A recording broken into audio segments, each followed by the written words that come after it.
General Asim Munir یہ ناپسندیدہ ترین فوجی افسر تھے اس روبوٹ کے پاپولر کے نزدیک، سب سے ناپسندیدہ. اور ناپسندیدگی کی وجہ یہ تھی کہ جب یہ شخص حکومت میں آیا 2018 میں، جنرل عاصم منیر ISI کے ڈائریکٹر جنرل تھے.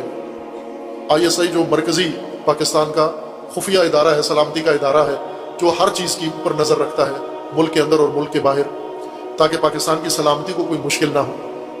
اس کو یہ شخص ناپسند تھا دو وجہ سے. ایک، ایران کا جب اس نے دورہ کیا تھا تو یہ عاصم منیر ساتھ گئے تھے، ISI کا سربراہ ہونے کے ناطے ان کا بنتا تھا جانا، ساتھ گئے.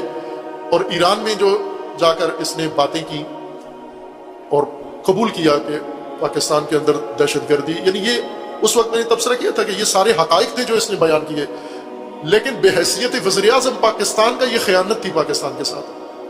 یہ بڑی خیانت تھی پاکستان کے ساتھ کہ جا کر دوسرے ملک میں بیٹھ کر وزیر اعظم یہ کہے کہ ہم دہشت گرد بناتے ہیں، دہشت گرد ہم نے بنائے ہیں، ہمارے پاس موجود ہیں، ہم دوسرے ملکوں پر ہمارے فورسز حملہ کرواتی ہیں، سب کچھ مان کے آیا. اب یہ جرنیل ISI کے سربراہ انہوں نے روکا کہ یہ غلط کام کر رہے ہو. یہ نہیں بنتا کہ ایک میڈیا کے سامنے اوپن جگہ پر آ کر ایک ملک کا وزیر اعظم اپنے ملک کے خلاف یہ سب کچھ کرے. کوئی بھی نہیں کرتا. کسی ملک کے اندر اگر غلطی ہو بھی رہی ہو تو وہ باہر جا کر اس کو تسلیم نہیں کرتا کہ ملک کے لیے بڑی مشکل ہوتی ہے. باہر کیف یہ ایک وجہ تھی مخالفت کی. دوسری، ان کی جو پیرنی زوجہ تھی جس کے جادو سے انہیں حکومت ملی، اور حکومت ملنے کے لیے بھی اس پیرنی نے جو نسخہ اس کے لیے لکھا وہ بہت ہی قبیح تھا. وہ یہ تھا کہ عدت میں نکاح کرو گے میرے ساتھ تو وزیر اعظم بنو گے. اور ایسا ہی ہوا. عدت کے اندر، عدت ختم ہونے سے پہلے نکاح کیا انہوں نے، یہ حرام کام، جرم کام، اور پھر وزیر اعظم بنے. اور ان کا یہی اعتقاد تھا کہ اس عورت کی وجہ سے مجھے وزارت عظمیٰ ملی ہے. چونکہ اس عورت کو بشارت ہوئی تھی، رسول اللہ نے دی تھی کہ تو اپنے شوہر سے ہٹ کے اس کے ساتھ جا اور وہ بھی عدت میں نکاح کر. تو پھر یہ بشارتیں.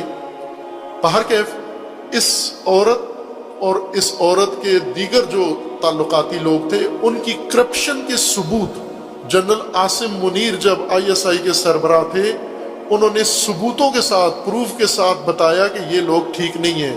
یہ وزیر اعظم کے گھر میں جو لوگ ہیں اور وزیر اعظم کے ارد گرد آئے ہوئے لوگ ہیں، یہ غلط لوگ ہیں، یہ کرپٹ لوگ ہیں. اور انہیں یہ بات بہت بری لگی اور انہوں نے جنرل کو ISI کے عہدے سے ہٹا دیا اور ان کی جگہ پر دوسرا سربراہ آ گیا جو ان کا بڑا چہیتا تھا. خب یہ جنرل بہت ناپسندیدہ قیادت تھی ان کے لیے. لیکن انہوں نے پھر ایک تو یہ کام کیا جب یہ وزیر اعظم تھے، دوسرا جب ان کا تختہ گول ہو گیا، اقتدار ختم ہو گیا اور اب اس اقتدار کے سوخ میں چیخنا چلانا شروع کیا، تو اسی دوران جنرل باجوہ کی مدت ملازمت پوری ہو گئی. نیا قائد چننا تھا. نیا قائد چننے کے لیے اس جماعت نے اور اس شخص نے، اس گروہ نے، اس ٹولے نے ایڑی چوٹی کا زور لگایا کہ جنرل عاصم منیر فوج کا سربراہ نہ بنے کسی قیمت پر. پورا زور لگایا. اس کے پورے ثبوت ان کے پاس موجود ہیں کہ یہ شخص نہ آئے.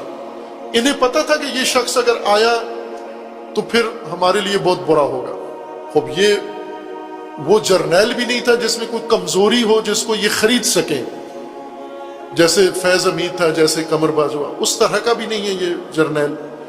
اس سے خوف زدہ تھے، شدید خوف تھا ان کے اندر، لرزتے تھے، کانپتے تھے.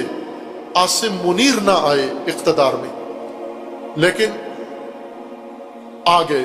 عاصم منیر بالآخر جیسے تیسے تھا وہ، بلکہ ان کی مدت ملازمت اس دن ختم ہو رہی تھی جس دن ان کو قائد بنایا گیا افواج کا.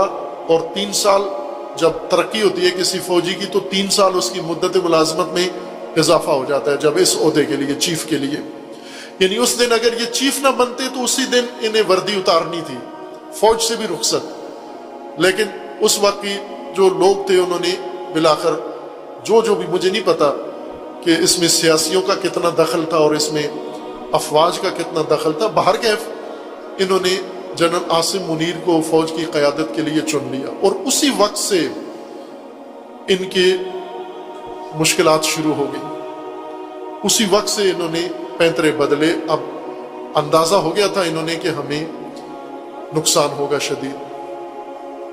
انہوں نے یعنی جنرل عاصم منیر کو فوج کا رہبر بننے سے نہیں روک سکے، تو اب جنرل عاصم منیر کو کردار کشی یا فوج سے نکلوانے کے لیے انہوں نے کوششیں شروع کی.